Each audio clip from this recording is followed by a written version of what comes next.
Olá, gente querida! Hoje é sábado, dia 3 de outubro, na liturgia da nossa Igreja Católica no Brasil, nós celebramos a memória dos santos mártires do Rio Grande do Norte. Em 1645, foram martirizados nos engenhos de Cunhaú e Uruaçu mais de 100 pessoas. Entre elas, os padres André Soveral, o padre Ambrósio Francisco Ferro e também um leigo que morreu dando graças ao Santíssimo Sacramento, Mateus Moreira, que foi declarado patrono dos ministros extraordinários da Sagrada Comunhão. São os proto-mártires do Brasil, significa os primeiros mártires que banharam esta terra santa com o seu sangue, sendo assim semente de novos cristãos, de novos vocacionados e vocacionadas. O texto do Santo Evangelho deste sábado é de Lucas, capítulo 10, versículos 17 a 24. Naquele tempo, os 72 voltaram muito contentes, dizendo: Senhor, até os demônios nos obedeceram por causa do teu nome. Jesus respondeu: Eu vi Satanás cair do céu como um relâmpago. Eu vos dei o poder de pisar em cima de cobras e escorpiões e sobre toda a força do inimigo. E nada vos poderá fazer mal. Contudo, não vos alegreis porque os espíritos vos obedecem. Antes, ficai alegres porque os vossos nomes estão escritos no céu. Naquele momento, Jesus exultou no Espírito Santo e disse: Eu te louvo, Pai, Senhor do céu e da terra, porque escondeste essas coisas aos sábios e inteligentes e as revelaste aos pequeninos. Sim, Pai, porque assim foi do teu agrado. Tudo me foi entregue pelo meu Pai. Ninguém conhece quem é o Filho a não ser o Pai. E ninguém conhece o Pai a não ser o Filho e aquele a quem o Filho o quiser revelar. Jesus voltou-se para os discípulos e disse-lhes, em particular: Felizes os olhos que veem o que vós vedes, pois eu vos digo que muitos profetas e reis quiseram ver o que estáis vendo e não puderam ver. Quiseram ouvir o que estáis ouvindo e não puderam ouvir. Palavra da salvação. Glória a vós, Senhor. Minhas irmãs e meus irmãos, esse texto, nos versículos 17 a 24, narram exatamente o retorno dos 72 discípulos que tinham sido enviados em missão. Só que, entre o versículo 12, que termina a narrativa do envio dos missionários, e o versículo 17, que narra o retorno, aí no meio, entre os versículos 13 e 16, está exatamente o juízo de Jesus sobre as cidades à beira do lago de Genezaré, Corazim, Betsaida e Cafarnaum. São cidades que viram as coisas principais do ministério público de Jesus e, no entanto, não se converteram como deveriam. Por isso, Jesus faz um ai de vós, ai de ti, Corazim, ai de ti, Betsaida, ai de ti, Cafarnaum. Isto é, foram destinatárias da pregação do reino, viram as coisas mais poderosas, mais belas da manifestação do reino de Deus e, no entanto, não se converteram. No versículo 17, então, começa o retorno dos discípulos e a narrativa dos resultados da missão. Nós podemos, então, dividir o texto de hoje em dois pedaços. Os versículos 17 a 20, que narram, sobretudo de modo negativo, o poder de Satanás, o poder do espírito maligno que se dobra diante do nome de Jesus. É uma seção mais negativa, é a vitória sobre o mal, sobre o maligno, sobre Satanás.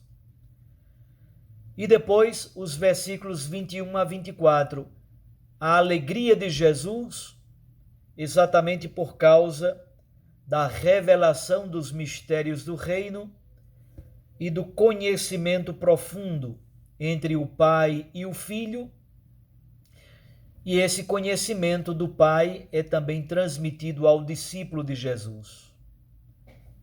Ora, meus irmãos, minhas irmãs, sabemos a nossa experiência de Deus, a experiência de conversão, a experiência do dom do Espírito Santo em nós, realiza dois grandes movimentos. O primeiro movimento é a vitória sobre o pecado. O processo de conversão, em primeiro lugar, é dizer um não ao pecado, um não à idolatria, afastar-nos do poder maléfico de Satanás. Mas essa é somente a primeira parte. A segunda parte é a mais importante, é um sim a Deus, é o conhecimento de Deus, é a amizade com Deus, é a filiação divina. Então, todo o processo de conversão tem uma primeira parte que é negativa, é dizer não ao pecado, ao mal, ao maligno, a Satanás. Mas uma dimensão positiva que é dizer um sim a Deus, o conhecimento de Deus, a revelação dos mistérios do reino. Nos versículos 17 a 20, portanto, os discípulos começam narrando como os espíritos maléficos se rendem e se dobram diante do poder do nome de Jesus. O relato dos discípulos, em primeiro lugar, põe o acento, o foco sobre o poder dos exorcismos em nome de nosso Senhor Jesus Cristo. Shatã, Satanás, significa adversário, significa acusador. É verdade, ele exerce algum poder no mundo, mas de modo pleno e definitivo ele já foi vencido, já foi derrubado do seu trono por Jesus Cristo, nosso Senhor e Salvador. É por isso mesmo que os discípulos de Jesus, pelo batismo, recebem o mesmo poder que Jesus tem, a vitória sobre Satanás. Porém, muito mais importante do que dizer um não a Satanás, dizer um não ao pecado, é preciso dizermos sim a Deus. Jesus diz, muito mais importante do que exorcizar o demônio é ter o nome escrito no céu, ter o nome escrito no livro da vida, isto é, optar por Cristo, optar pelo poder de Deus em nossas vidas, dizer um sim ao projeto de Deus e viver e atuar e testemunhar esse projeto de Deus. E esse é o grande motivo da alegria de Jesus. É tão bonito esse texto que está nos versículos 21 a 24. É um texto belíssimo. A alegria de Jesus é efusiva, é bela. Ele exulta no Espírito Santo de Deus. E o louvor de Jesus é dirigido ao Pai. É o Filho que louva o Pai na força do Espírito Santo. Mas qual é o conteúdo do louvor de Jesus? Ora, o louvor de Jesus tem como conteúdo exatamente os destinatários do reino de Deus. Ele diz que os mistérios do reino de Deus ficam escondidos dos pretensamente sábios, inteligentes e entendidos, isto é, o sinédrio, os fariseus, os doutores da lei, os sacerdotes, os anciãos. Estes se pretendiam muito inteligentes, muito sábios, mas não são capazes de penetrar na pequenez e na beleza dos mistérios do reino. Eles estão inchados, estão inflados, por isso não há mais espaço para a graça de Deus. Jesus louva o Pai porque os pequeninos, os pobres, os simples, estes sim conseguem penetrar nos mistérios de Deus porque estão abertos ao reino de Deus como dom gratuito. E tudo gira em torno de um verbo muito bonito na Sagrada Escritura, que é o verbo conhecer. A revelação dos mistérios do reino de Deus passam pelo conhecimento. O Pai conhece o Filho conhece o Pai. E o Filho revela o Pai aos seus discípulos, a quem ele quer. O conhecimento na Bíblia não é simplesmente um conhecimento intelectivo, racional, é sobretudo um conhecimento existencial. Conhecimento na Bíblia é sinal de amizade profunda, de amor verdadeiro. Numa palavra, na linguagem de Jesus, o conhecimento de Deus é sinônimo de filiação. Os discípulos são declarados por Jesus bem-aventurados, felizes, exatamente porque eles têm acesso ao conhecimento de Deus, eles têm acesso ao Pai, eles têm acesso ao reino e podem, por isso mesmo, testemunhar o reino de Deus aos outros. Jesus revela o mistério do Pai a quem ele quer. Os discípulos são destinatários desses mistérios. O Pai revela a filiação de Jesus e Jesus nos faz filhos desse mesmo Pai, que é o seu Pai. Não pode haver coisa mais bonita, mais profunda. Somos filhos do Pai, do mesmo Pai de Jesus, portanto nós somos filhos no Filho.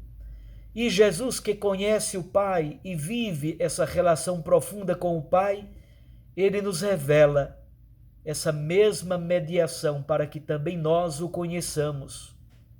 Conhecer os mistérios do reino, termos uma relação profunda com Deus Pai, na força do Espírito, mediada pelo Filho que é Jesus.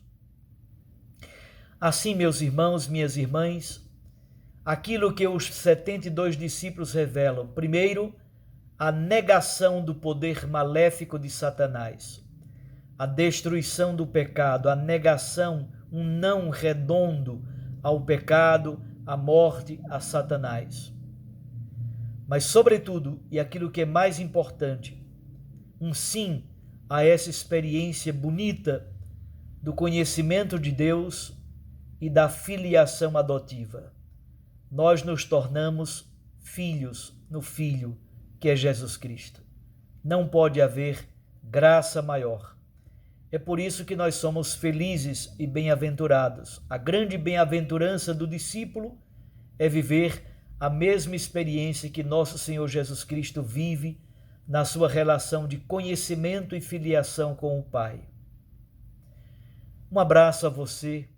Eu desejo a você um santo e abençoado domingo amanhã. Fique com Deus e sua Mãe Maria Santíssima. Recorde que a palavra aquece o coração, que a Eucaristia nos impulsiona para a missão. E eu os abençoo, em nome do Pai, e do Filho, e do Espírito Santo. Amém.